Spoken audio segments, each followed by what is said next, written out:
En el año de gracia de 1272, en una aldea sin nombre cerca de los bosques de Bohemia, un párroco anciano llamado Matías despertó antes del amanecer con el sonido de las campanas de su iglesia, repicando con furia inusitada. El tañido era urgente, desesperado, el tipo de llamado que se reservaba para incendios, invasiones o la muerte de un rey.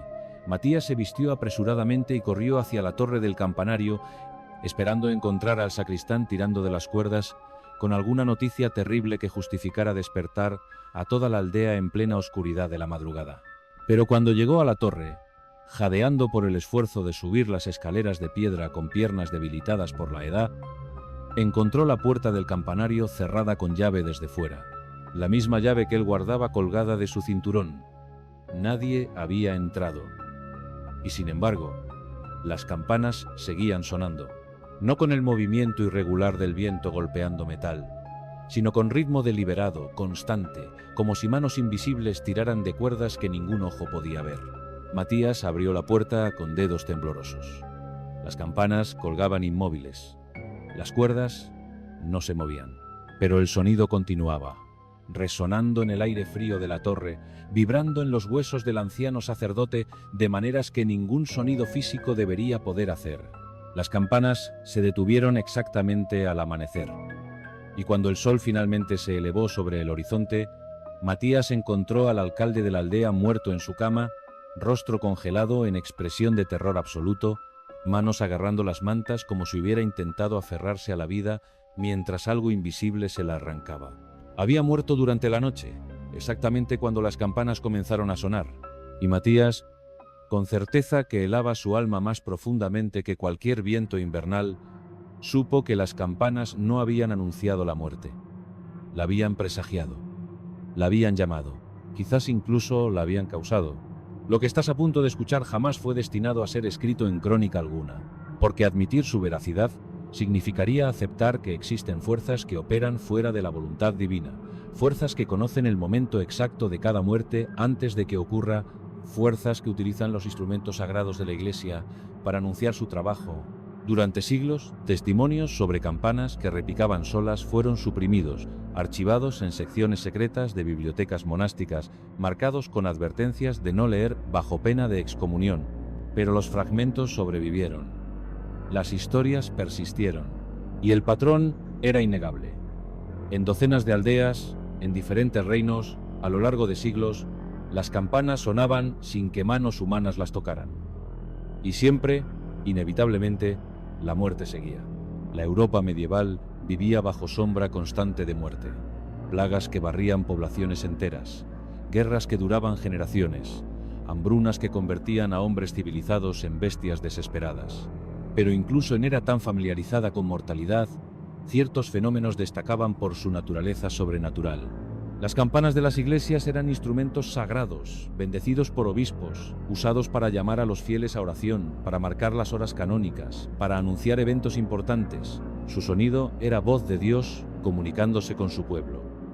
Por eso, cuando las campanas comenzaban a sonar sin causa humana, el terror que generaban era absoluto. Los primeros testimonios documentados provienen del siglo XI, durante periodo de gran inestabilidad en Europa central. Un manuscrito benedictino de 1047 menciona brevemente que en Monasterio de Cluny las campanas repicaron durante 3 noches consecutivas sin que ningún monje las tocara. La tercera noche, el abad murió en su celda, aparentemente dormido, sin señales de enfermedad o violencia. El escribano que registró el evento añadió en los márgenes, con letra temblorosa, que Dios nos proteja de campanas que tocan los muertos. Testimonios similares aparecen con frecuencia creciente durante los siglos siguientes. En 1089, en aldea cerca de Colonia, las campanas de la iglesia parroquial sonaron a medianoche durante una semana. Cada noche, al día siguiente, alguien de la aldea moría. Primero el herrero, luego la partera, después 3 niños en una sola familia. Los aldeanos suplicaron al párroco que detuviera las campanas. Él intentó todo. Las ató con cuerdas pesadas, las cubrió con telas gruesas, incluso ordenó que fueran bajadas de la torre y enterradas en el cementerio.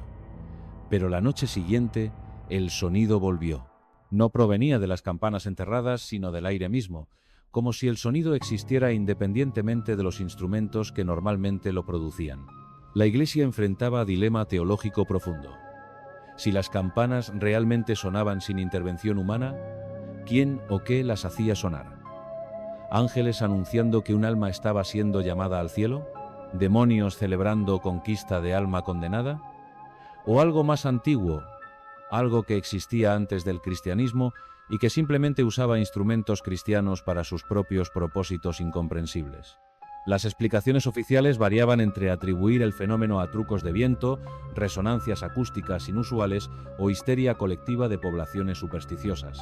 Pero documentos internos, correspondencia entre obispos y abades, revelaban que la jerarquía eclesiástica tomaba el asunto mucho más en serio de lo que admitía públicamente. Un arzobispo de Maguncia escribió en 1134 a sus sufragáneos: «Cuando recibáis reportes de campanas que suenan sin causa, no descartéis el testimonio como superstición campesina. Investigad discretamente. Registrad nombres de quienes mueren después.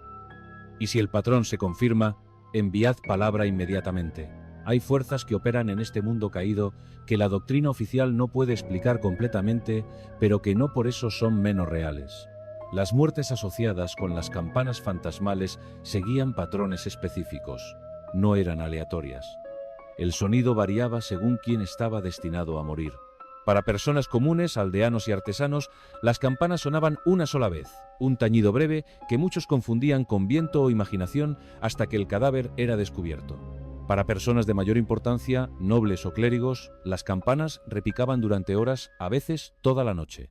Y para reyes o figuras de poder inmenso, el sonido era descrito como ensordecedor, un clamor que sacudía edificios y aterrorizaba a todos quienes lo escuchaban.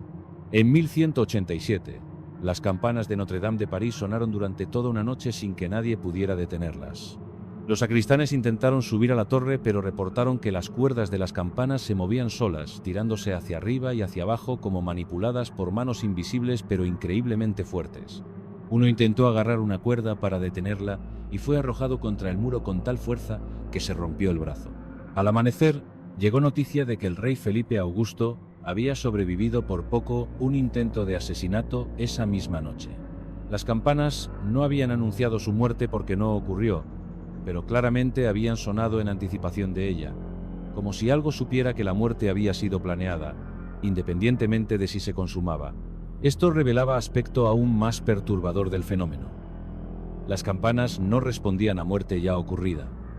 Sonaban antes, a veces horas antes, a veces días, como si midieran algo invisible que precedía el evento real de morir, como si la muerte no fuera momento instantáneo sino proceso que comenzaba antes de que el cuerpo dejara de funcionar, y las campanas detectaban el inicio de ese proceso con precisión imposible. Un médico judío de Toledo, Moisés ibn Maimón, conocido como Maimónides, escribió en Tratado Filosófico de 1190 algo que posteriormente fue censurado de la mayoría de copias. He escuchado de cristianos sobre campanas que predicen muerte. También entre mi pueblo hay historias de instrumentos que suenan solos cuando el ángel de la muerte camina cerca. Quizás hay verdad en esto. Quizás muerte no es momento, sino trayectoria. Línea que se extiende desde momento de concepción hasta momento de expiración, y ciertos objetos o personas con sensibilidad particular pueden percibir cuando alguien ha entrado en tramo final de esa línea. El folclore medieval estaba repleto de heraldos de muerte. Cuervos que graznaban, perros que aullaban, búhos que llamaban nombres de moribundos. Pero las campanas eran diferentes porque eran objetos sagrados, bendecidos específicamente para uso en culto cristiano. Si sonaban para anunciar muerte, ¿qué implicaba eso sobre naturaleza de muerte misma? ¿Era enviada por Dios? ¿O era fuerza independiente que incluso Dios debía respetar? Algunos teólogos argumentaban que las campanas eran tocadas por ángeles, específicamente por los ángeles de la guarda que acompañaban almas al momento de muerte. Cuando un alma estaba lista para partir, el ángel usaba campanas para anunciar su llegada al cielo. Esta interpretación era consoladora, pero planteaba pregunta incómoda. ¿Por qué entonces el sonido causaba tanto terror? Testimonios consistentemente describían el sonido de las campanas fantasmales no como alegre o celestial, sino como profundamente perturbador, cargado de melancolía y pavor que hacía que quienes lo escuchaban desearan huir o esconderse. Otros sugerían que demonios tocaban las campanas, burlándose de instrumentos sagrados, celebrando cada alma que arrastraban al infierno. Pero esta explicación también tenía debilidades. ¿Por qué Dios permitiría que demonios profanaran objetos bendecidos tan consistentemente? ¿Y por qué las campanas sonarían para santos y mártires cuyas almas claramente iban al cielo? La tercera posibilidad, apenas susurrada y nunca escrita abiertamente, era que las campanas respondían a algo más antiguo que cristianismo. Que en tiempos precristianos las campanas o instrumentos similares habían sido usados en rituales relacionados con muerte y que esos usos antiguos habían dejado marca en los objetos mismos. Que cada vez que campana era fundida en metal, algo de los ritos paganos se incorporaba involuntariamente en su forma y bajo ciertas circunstancias esa memoria antigua despertaba. En 1241, un evento extraordinario ocurrió que cambiaría comprensión del fenómeno. En el monasterio cisterciense de Maulbronn, las campanas habían estado sonando intermitentemente durante meses. Los monjes registraban meticulosamente cada vez que ocurría y quién moría después. Notaron algo que nadie había documentado tan sistemáticamente antes. El tiempo entre el sonido y la muerte era variable, pero seguía patrón.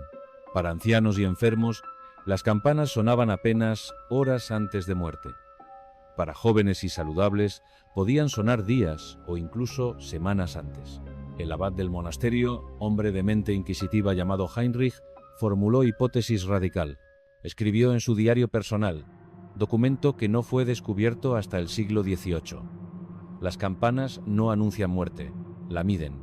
Como reloj mide tiempo, las campanas miden distancia entre vida y muerte. Suenan cuando esa distancia alcanza cierto punto crítico. Para quienes están al borde, la distancia es corta y el sonido es inmediato. Para quienes tienen más tiempo, el sonido viene antes pero igualmente certero. Esto sugiere que muerte no es evento súbito, sino destino que se aproxima a velocidad variable. Y algo, alguna fuerza o mecanismo que no comprendo, usa nuestras campanas para medir esa aproximación. Heinrich realizó experimento que habría sido considerado herético si la Iglesia lo hubiera conocido. Cuando las campanas sonaron una noche, identificó a la persona que según el patrón estaba destinada a morir, un monje joven llamado Bruno que había enfermado repentinamente. Heinrich lo aisló en celda especial. Lo atendió personalmente con mejores remedios disponibles. Rezó sobre él constantemente, y Bruno sobrevivió. La enfermedad retrocedió. El joven se recuperó completamente. Pero 10 días después, Bruno murió ahogado en el estanque del monasterio. Un accidente absurdo, inexplicable. Heinrich escribió: la campana sonó por Bruno. No importó que sobreviviera a su enfermedad. La muerte lo encontró de todas formas, como si el sonido de la campana no fuera advertencia sino sentencia, como si marcar a alguien con ese sonido lo destinara inevitablemente a morir, y el universo conspiraría para asegurar ese resultado. Este descubrimiento aterrador sugería que las campanas no eran pasivas observadoras, sino participantes activas, que su sonido, de alguna manera, sellaba el destino. Que marcar a alguien acústicamente con ese tañido específico lo designaba para muerte, y fuerzas que ningún mortal comprendía se aseguraban de que la designación se cumpliera. Heinrich intentó algo desesperado. Cuando las campanas volvieron a sonar meses después, ordenó que fueran destruidas, fundidas y reconvertidas en otros objetos. Pensó que romper las campanas rompería la maldición. Durante semanas no hubo sonidos, pero entonces, una noche sin luna, el repique volvió. No de campanas físicas porque ya no existían, sino del aire mismo, del espacio donde las campanas habían colgado, como si el sonido fuera propiedad del lugar más que de los objetos. Y esa noche, Heinrich murió. Fue encontrado en la mañana en la torre vacía del campanario, de rodillas como si hubiera estado rezando, rostro alzado hacia el espacio vacío donde las campanas habían estado. Sus ojos estaban abiertos, pero vidriosos, y según los monjes que encontraron su cuerpo, parecía que había muerto de terror puro, como si hubiera visto algo en ese espacio vacío que ningún ser humano debería presenciar. Las campanas de muerte no se limitaban a Europa. Testimonios de fenómenos similares aparecían en manuscritos de Tierra Santa, del norte de África, incluso de tierras más lejanas traídas por comerciantes y cruzados. En cada cultura el detalle específico variaba, pero el patrón esencial permanecía. Instrumentos que sonaban sin causa, anunciando o causando muerte, como si fuera fenómeno universal, algo tejido en la estructura misma de la realidad que diferentes culturas percibían e interpretaban según sus propias tradiciones.